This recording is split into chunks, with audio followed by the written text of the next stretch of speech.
Last week for our Sunday Gospel, we saw Jesus for the first time in the Gospel of Mark sending the apostles out, 2 by 2, the 12 of them. It was the first time that he sent them on a mission.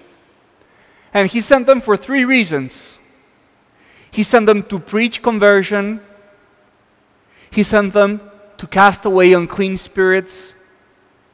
And he also sent them to pray for those who were sick and to anoint them with oil. So last week we saw Jesus spreading out the disciples in this first exercise of a mission. And now, in today's gospel, we're seeing that the disciples are coming back to their center with Jesus. And Jesus is offering a time for rest, but the rest is not possible because of the amount of people that were coming forth to them.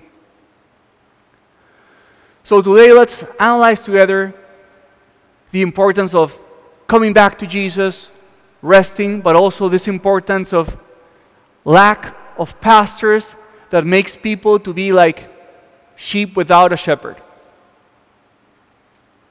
The first observation I want to make is, I think today's gospel offers us a beautiful image of Jesus and the disciples.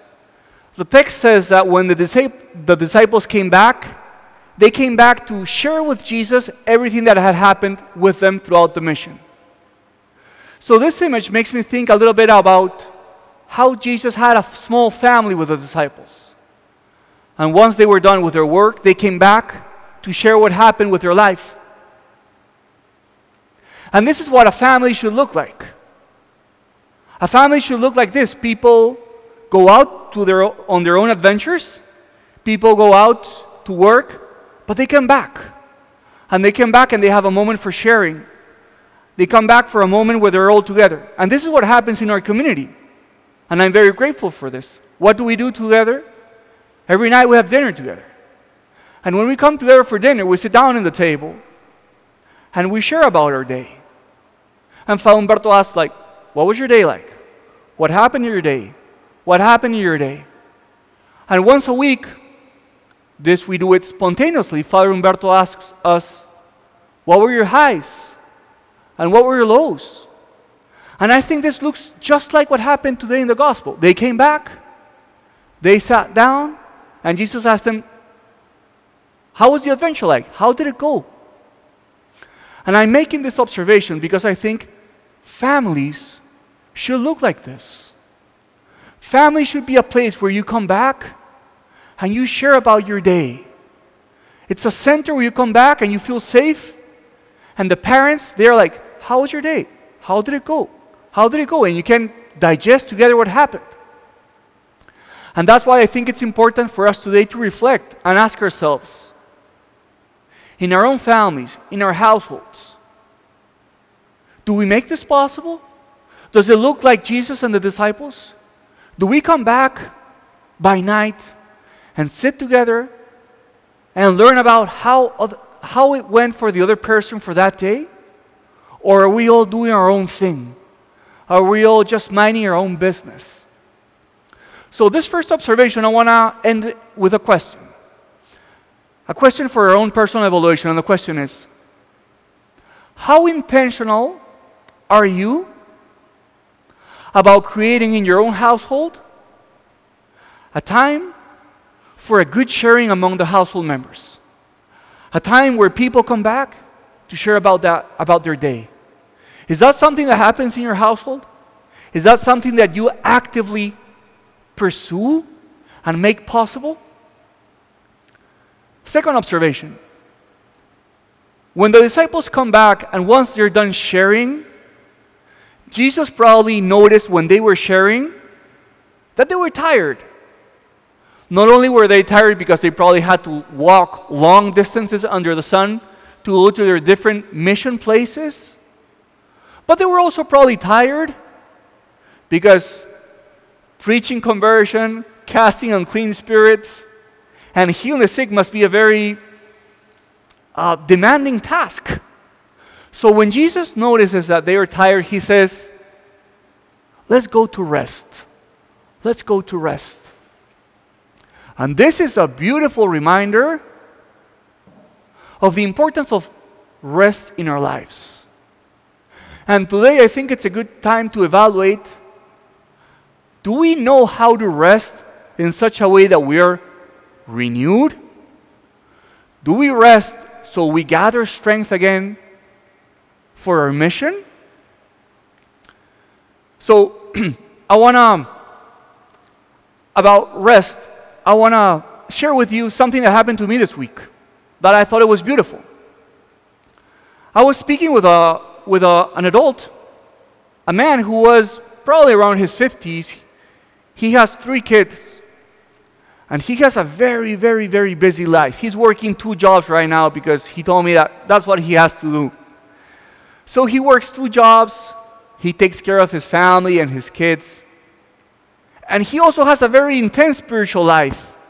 Every day he prays his rosary, he's reading. And when we were talking, I said, wow, when do you have time for yourself? Like, when do you have your leisure time? Do you have any hobbies? Like, do you play basketball, whatever? And you know what he said? He said, Father, my spiritual time is my leisure time. My prayer is my time for rest. My rosary is the time where I am with Jesus and I rest from my work. My spiritual reading is the time where I am renewed. And this got me thinking, you know why? Because sometimes when I think about prayer and rosaries, like, oh, I gotta get those stuff done because that's my work. I gotta get my stuff done and then I'm gonna be free. But this guy said, Father, my prayer is my leisure time. So I want to ask you this question. When you have time to rest, when you have time to yourself, do you keep all of that time just for yourself? Or do you spend that time in leisure and in resting with Jesus? Do you find rest with Jesus? Do you owe to Jesus to be renewed in prayer, in the rosary? Is this something that happens in your week, throughout your days? Going with Him to an isolated place, is this where you find really renewal? Or are we using all of our leisure time for Netflix, social media, and perhaps things that are not as renewing as spending time with the Lord? Last observation. Jesus gets with the disciples in a boat and they're going to an isolated place. But people heard that they were going to a place and they follow them walking through the shore. And when Jesus sees all of these people, He feels mercy for them. And the text says, He felt mercy because He saw them as sheep without a shepherd who had no one to teach them. And when I heard this expression, sheep without a shepherd, I immediately remembered something that happened to me this January. I want to share it with you. This January, I went to a gathering with many priests from all of the United States. It was great. We spent a whole week, maybe less, 5 days, all together in a resort, listening to talks, praying together, priests from all over the country. And we had meals all together, and we were kind of, getting to know different priests. And if you know me, I'm very talkative. And I like asking a lot of questions. Sometimes people think that I'm interrogating them. But I was speaking with different priests from around the States. And you know what I discovered in common wherever they came from? I met priests from Texas. I met priests from Buffalo, New York. I met priests from Iowa. They all told me the same thing, the same story. I asked them, how's your diocese looking like? They all said, we're closing down parishes, we're merging parishes, because we don't have enough priests. They all told me the same story. Just like today's gospel, people will be like sheep without a shepherd. And I've heard that at St. Mark's, we talk about this too much. And I'm going to talk about it one more time. I think that St. Mark's members Although we are blessed in this parish to have 3 priests for a fairly small congregation, we have to be more understanding of the lack of priests in this country and in the world. We don't feel the need because we're blessed with abundance of priests in this diocese. We have 13 priests ordained. We have the sense here that we have more than enough priests. But we only require a little bit of solidarity to understand that this is not the situation in other places. So, what's the point I'm trying to make? St. Mark's families and members, we should pray for more priests. My sense is that in the same way that families gather to bless the meal before they have dinner or lunch or breakfast, in the same way families should pray for vocations. This should be a part of who we are. This should be part of our daily routine, praying for vocations. Because in so many places in the world, and even in this country, there are so many sheep without a shepherd. Think about how many priests are coming from abroad to be able to serve in parishes. But there should be enough American priests. But that only will happen when we make prayer for vocations a part of our daily routine.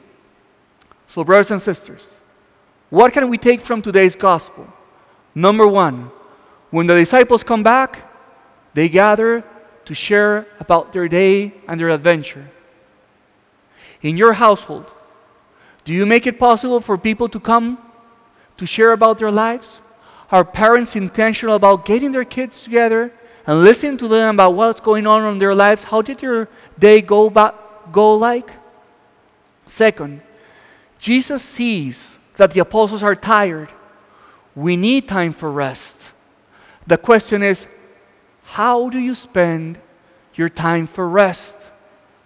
Are you like the man I spoke with that finds with Jesus his leisure time?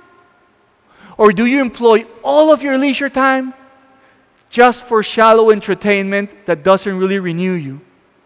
And last point, when Jesus comes out of the boat, he sees a lot of people and he feels mercy for them because they're sheep without shepherd.